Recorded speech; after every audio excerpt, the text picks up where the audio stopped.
programa está de volta. Continuamos nossa conversa sobre prevenção às drogas com o psiquiatra Gustavo Coutinho de Faria e com a psicóloga Neliana Buzzi Figli. Vamos retomar a nossa conversa ouvindo algumas opiniões sobre como devem ser o enfoque e a linguagem das campanhas de prevenção. Nós estamos insistindo que as campanhas de prevenção, de publicidade em relação à temática das drogas, primeiro elas mudem o enfoque do mero proibicionismo, né?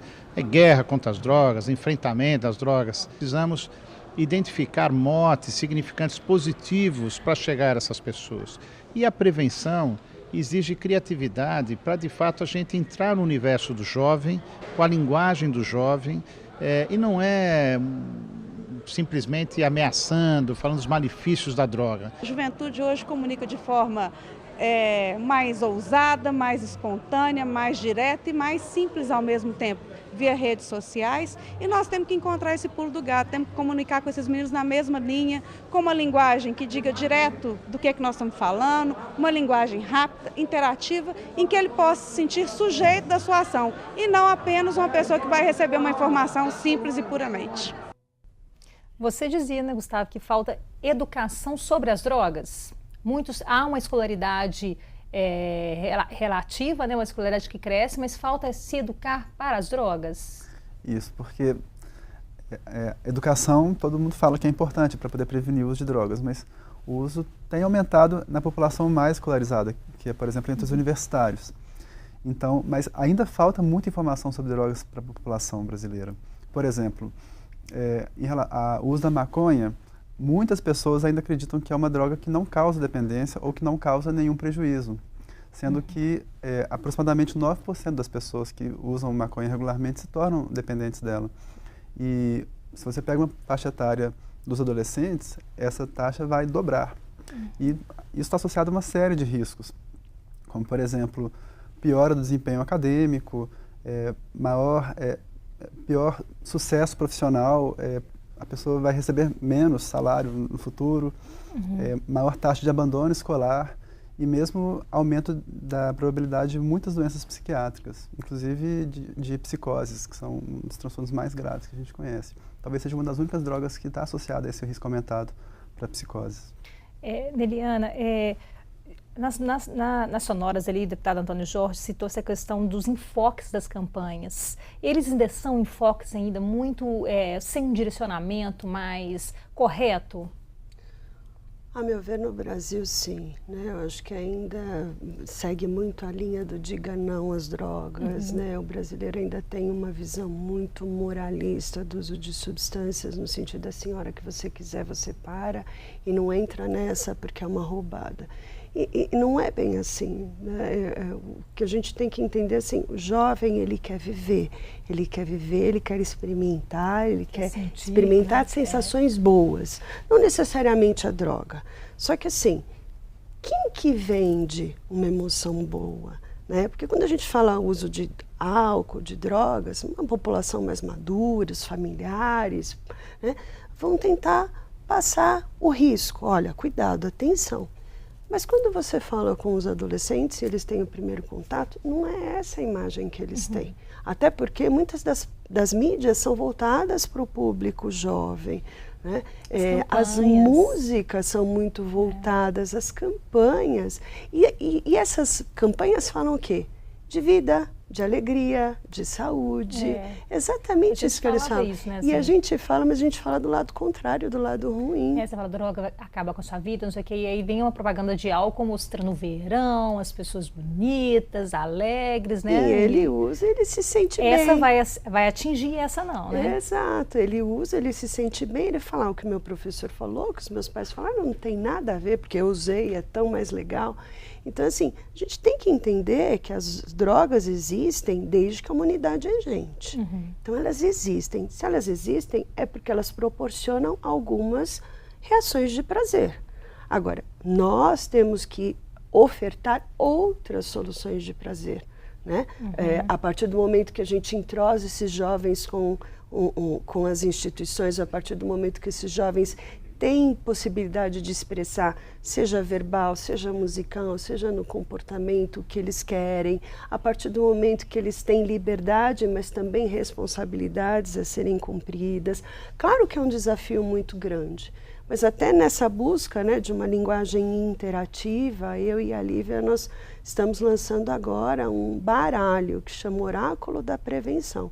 É um jogo para que possa ser jogado entre jovens e até entre os familiares mesmo, onde vão ter os fatores de risco, as cartas serão os fatores de risco e os fatores de proteção.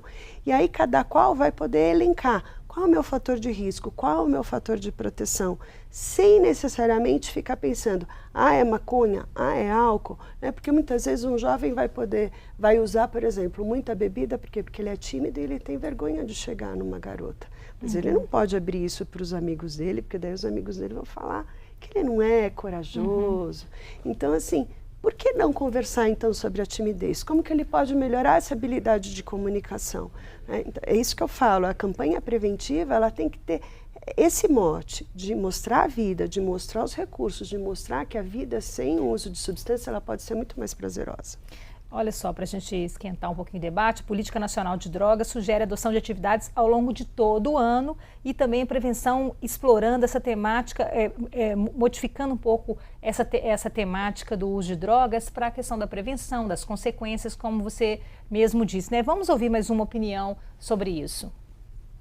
O principal desafio é trabalhar a prevenção sem falar em droga, né? A prevenção no sentido universal, onde se oferece fatores de prevenção, possibilidades para que os jovens, né, não entrem nas drogas, né, para que as drogas não sejam um atrativo.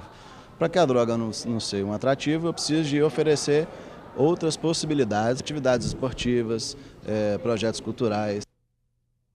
Essas são opiniões de especialistas que vieram numa comissão, uma audiência pública da Comissão de Prevenção ao Uso de Crack e Outras Drogas da Assembleia, e nós aproveitamos para ouvir também como que está sendo esse debate na sociedade.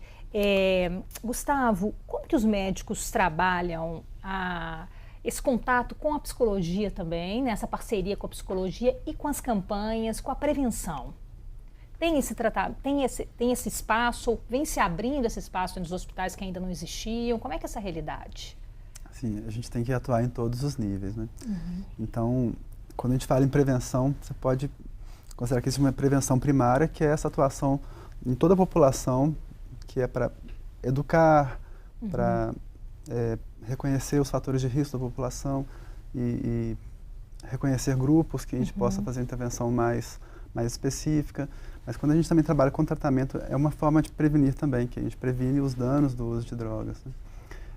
Nos hospitais, tem se focado muito em substância ultimamente, principalmente no tabagismo, né? Que é um problema assim, ainda muito importante no Brasil. Apesar de o Brasil ser referência, né, no combate ao tabagismo, né? Mas justamente por esse tipo de trabalho, porque, por exemplo, hoje nas salas clínicas, você já tem um tratamento disponível para a pessoa que está internada, que é tabagista. Muitas vezes, assim, até um tempo atrás, essa pessoa ia fumar nos corredores, escondida, né? E agora, com o tratamento, ela consegue manter essa abstinência com mais facilidade, porque ela tem acesso a adesivos de nicotina ou medicações que controlam aquela fissura do uso de drogas. Então é preciso também que esse tratamento também com medicamentos e tudo seja todo oferecido pelo poder público, né? Porque ainda há dificuldades, não há de acessá-lo, Gustavo? Sim, ainda há muitas dificuldades. Então, por exemplo, em relação ao tabagismo, que é uma área que o Brasil tem conseguido avançar muito, ainda são poucos os centros de saúde que têm um tratamento disponível. Nas salas clínicas a gente também oferece esse tratamento e recentemente a gente divulgou um pouco melhor aí esse serviço e rapidamente nós enchemos todas as nossas vagas para 2018. Quer dizer que a demanda existe, né? E é grande, né? É grande ainda. Neiliana, a gente está caminhando já para o final. Eu queria te perguntar um pouquinho, continuar um pouquinho nesse mote das campanhas, quer dizer, mostrando que o jovem tem que entender as consequências, né, dos atos, não é isso? Exatamente. Quer dizer, é bom, não vai ficar falando que é ruim, né? Quer dizer, isso pode te ajudar a extrapolar suas emoções, mas isso pode ser feito de outra forma, não é isso? Tem isso? um lado bom, mas isso cobra um preço, e é um preço muito caro. E tem uma muitas consequência, vezes é uma né? dívida que é impagável, né? Porque o número, a mortalidade e o número de comorbidades também no uso de substâncias é muito grande, né? Por exemplo, é muito comum adolescentes abrirem quadro, por exemplo, de surto psicótico no uso de maconha, né? Como ele colocou. E assim, isso cobra um preço para o resto da vida. Muitos jovens vão falar, mas é a minoria. Sim, é a minoria, mas você não quer estar nessa minoria. E quem sabe quem vai estar nessa minoria ou não? Então, assim, é um preço alto a ser pago. As escolas precisam falar isso? As escolas precisam falar isso, as famílias precisam falar isso, a mídia precisa falar isso, o poder público precisa falar isso, né? Porque, infelizmente, isso não é uma responsabilidade só da escola. A escola é um lugar de primazia, sem sombra de dúvida, mas nós temos que angariar reforços também na saúde, como ele mesmo falou, as pessoas vão e encontram tratamento. Mas dentro de casa tem espaço para falar ou simplesmente diga não às drogas e acabou? Ou então, o que é pior, filhos de dependentes químicos, né? Pais que usam e os filhos crescem vendo os pais usando e muitas vezes as pessoas vão pensar assim, nossa, mas então ele filho de peixe, peixinho é. E não é uma verdade. Muitas vezes esses jovens, eles enveredam pelo caminho dos pais ou eles criam tamanha ojeriza que não se envolvem com o uso de substâncias, mas desenvolvem transtornos de ansiedade, transtornos de depressão, dificuldades de aprendizagem dentro da escola quando crianças. Por quê? Porque vão para a escola com a cabeça estressada e não conseguem prestar atenção no que o professor está falando, né? E isso a gente está falando de prevenção. Então, assim, muitas vezes é muito fácil você reconhecer quando o jovem está usando drogas. Prevenir quer dizer olhar antes, né? Ou seja, você ter um olhar universal muito antes, com um amplo espectro de atuação. É isso mesmo, Gustavo, e principalmente também a pessoa procurar também o tratamento, né? Porque ainda há uma resistência ainda à procura do tratamento. Como é que isso tem mudado? Muita resistência, ainda mais porque pela forma de abordagem do familiar em relação àquele usuário. É muito comum, por exemplo, as pessoas só criticarem e aquela pessoa vai criando uma espécie de escudo. Ela diz, não, eu não tenho problema. Uma forma de se defender dessas críticas, né? E é importante ouvir o que aquela pessoa tem a dizer, porque ela só vai conseguir mudar esse padrão de consumo quando essa mudança fizer sentido para a vida dela. Quando ela compara os próprios valores com a vida que ela está levando naquele momento. E aí ela tem condições de tomar uma decisão mais consciente. E essa questão familiar é muito importante, né? A gente diz que todo mundo que está ali em volta de um dependente químico é codependente, porque de alguma forma participa dessa doença, sofre junto com aquela pessoa. E a família, às vezes, fica um pouco perdida, sem saber o que fazer para poder ajudar. No caso, por exemplo, dos pais dos adolescentes.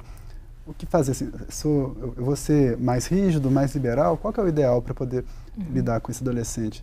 A gente ainda tem muita dúvida sobre como que é a melhor forma.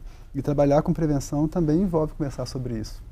Como a família lidar. O vínculo familiar, né? Assim, uma boa relação familiar é uma das principais coisas que vai dar um suporte para aquele adolescente, para que quando o pai ou a mãe coloca um limite, ele possa ser obedecido. É isso aí, né? Reforçar laços sociais, campanhas mais voltadas para a realidade desses jovens, escolas, poder público e família trabalhando juntos, que os desafios são muitos, né? Muito obrigada, Neliana. Muito obrigada, Gustavo. Obrigada a você também que nos acompanhou. O Panorama fica por aqui. Se quiser rever o nosso programa, é só acessar o portal da Assembleia, lmg.gov.br, e clicar no ícone TV Assembleia. Obrigado pela sua companhia e pela sua audiência.